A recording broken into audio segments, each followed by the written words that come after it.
Okay. So, tell me more about Wayne. How is he? How are you with him? How am I with Wayne Rigsby? I'm all right with him. He looks a lot like me, and we have a lot of similar traits. It's a wonderful character for me to play. You know, it's the thing about The Mentalist is that it's the kind of show that like defies generic classification. You know, it's not really a comedy, it's not really a drama, it's once a procedural, but it's also the anti-procedural, and it allows me to be able to play a lot of different kind of genres within that. You know, I can be, you know, the action hero, I can be the lover, I can be the cop, I can, you know, and it's very rare that you get a chance to be able to play all of those different things. So I have a real soft spot for him. I think he's a very, you know, sort of lovely character. I think he's very kind of loyal. I think of him as a bit of a sort of a big bear, really, and the kind of guy you'd want on your team. And he's hopelessly in love with Grace Van Pelt, and just a little bit amorously unlucky. And you know, I think we can all relate to that. How do you imagine him in a few seasons? Well, I think as a show grows, and as you're lucky enough to be on the air for a few years, you know, we all change, you know, and I look back at the pilot the other day, and you know, everyone has changed physically, and you know, the concept of the show is still the same, but we naturally progress. You progress as you find an audience. You progress, and that's a testimony also to Bruno Hello, our creator. He wants to move the show on organically, and as we got into season 3, which is the season that we're just concluding in the US right now, I'm finding that I've watched Rigsby sort of transition from being a boy into a man, you know. There's a big episode in season 3 that I have with my father, played by William Forsythe, where Rigsby really takes hold of the situation and sort of becomes a man, and I'm looking forward to in season 4 in the States a much stronger, much more kind of you know, emancipated and maybe a bit more romantically fortunate Wayne Rigsby. That'd be nice. Simon Baker has signed for 4 seasons. What about you? Well, I mean, we all have the initial contract, which kind of signs us on for a sort of 6+1, as it were. So we're all contracted for the same. Simon renegotiated recently, I think, through to 7 years, which is great, and I really, really hope that we run that long. You know, as far as I'm concerned, I'd love the show to run for 37 seasons. That would be really nice. 37 years, you know, and then we'll all have to do the show in wheelchairs with walking sticks, and you know. It's see how good his mentalism skills are there, whether he could just remember his own name. I think that would be pretty impressive. We love doing the show, you know. In all seriousness, we're a really tight family. There's 5 of us in the cast, and we see more of each other than we do of our own family. You know, we work 17-hour days, sort of full weeks, and yeah, it's sort of it's been interesting to watch the show grow, and as long as there's an audience for it, and as long as there's some stories to be told, we'll continue to tell them. Do you love doing something that's successful? Has it changed something success for you? Has it changed something what, sorry?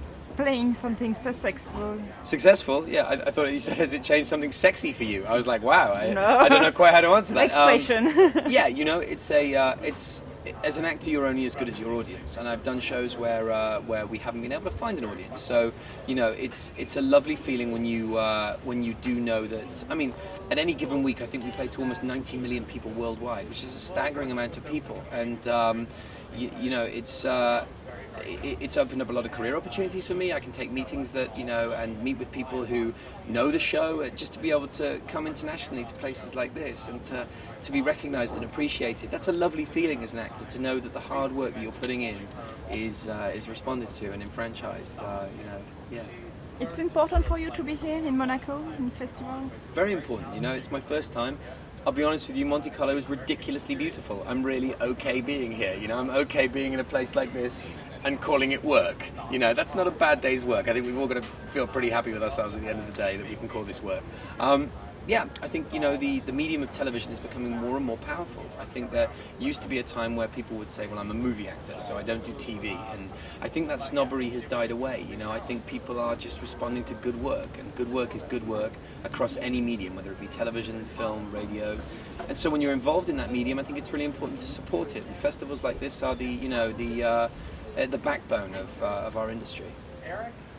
Last question. Everybody says you speak French, but it's wrong. You see, I knew that you were going to ask me this. You know, the problem with the internet is that the minute you put something down on the internet, it's like fact and it's like the written word.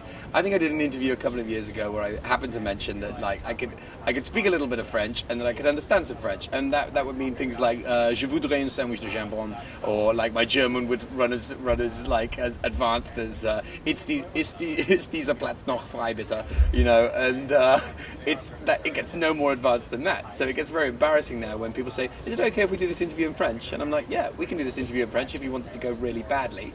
So I would love to be able to be fluent in French. I can understand a little bit of French, but I promise you that when I come back next year, I'll be much better at French. How's that? Is there something wrong again about you on the net? Is there something wrong about me on the net? Something I'm sure there's else. many things that are wrong about me on the internet. I think the problem is that anyone can write anything on the internet, and I try not to look on there because I think it's just terrible. It's like a black hole. The minute you want to believe something on there, if you want to read the good stuff, you better be prepared to read the bad stuff. I think it said that I'm 24 years old. That's true. That is true, and I will always be 24. So other than that, everything else is a lie. Okay, thank you very much. My pleasure. So first, just impressions of Monaco, what you've seen so far and what you think about the festival. It's beautiful. I've actually been to Monaco once before, so I sort of knew what I was in for. The thing that really takes my breath away, I don't understand how a city can be so clean. I have never seen such a clean city, and you feel so safe everywhere you go. But as an American, it is like otherworldly. It feels so glamorous. You can't imagine, like, you're like, people live like this all the time. And the festival's been great. You know, I've gotten to see some familiar faces, which is sort of fun. You know, like people you hadn't seen in a long time, other actors I didn't know were going to be here. Katie Jacobs, who produces House, I was in the pilot of House, so I knew her, and that's fun. And we've gotten to sort of sneak away on, you know, a little trip last night. We went to St. Paul de Vence and ate at the Colombe d'Or, which is, you know, was great. It's been wonderful. What about your character in the show? What do you like about playing her?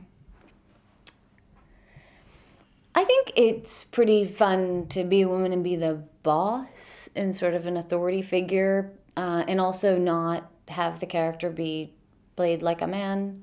I think so often, because it's a new thing for a woman to be in a position of power, they sort of, in order to feel comfortable, have to make her like incredibly masculine, and I don't think that's true with women who are in positions of power. I feel like, you know, they use their femininity and they're, you know, they're women. I like that. And I like the idea that it's not just like, it's basically sort of a reversal of the sexes where like I'm the brawn and he's the one who's sort of afraid. And there's not a lot of like, you know, usually women are sort of registering the peril, like they're crying, and that's not what I'm doing, so that's pretty fun.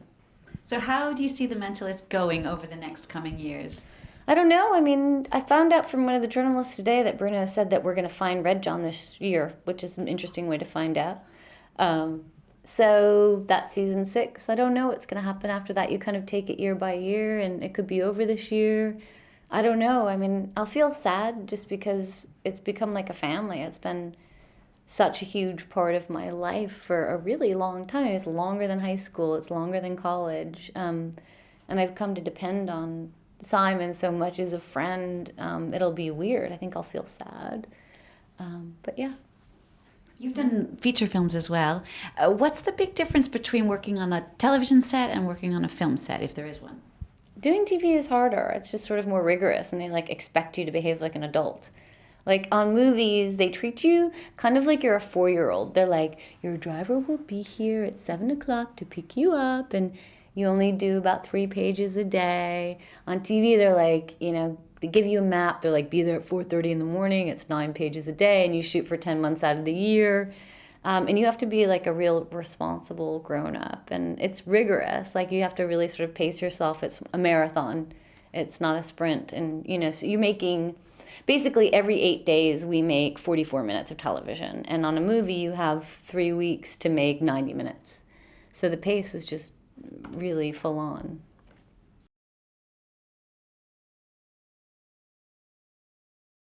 Is it okay if I drink some green tea during this interview? Yes, I think so. It's very Patrick Jane, isn't it? C'est pour la télévision. Okay, let's not. I can see that you hate it. I'm sorry. Jean-Christophe is like, You prefer yeah, coffee? if you want tea, sure.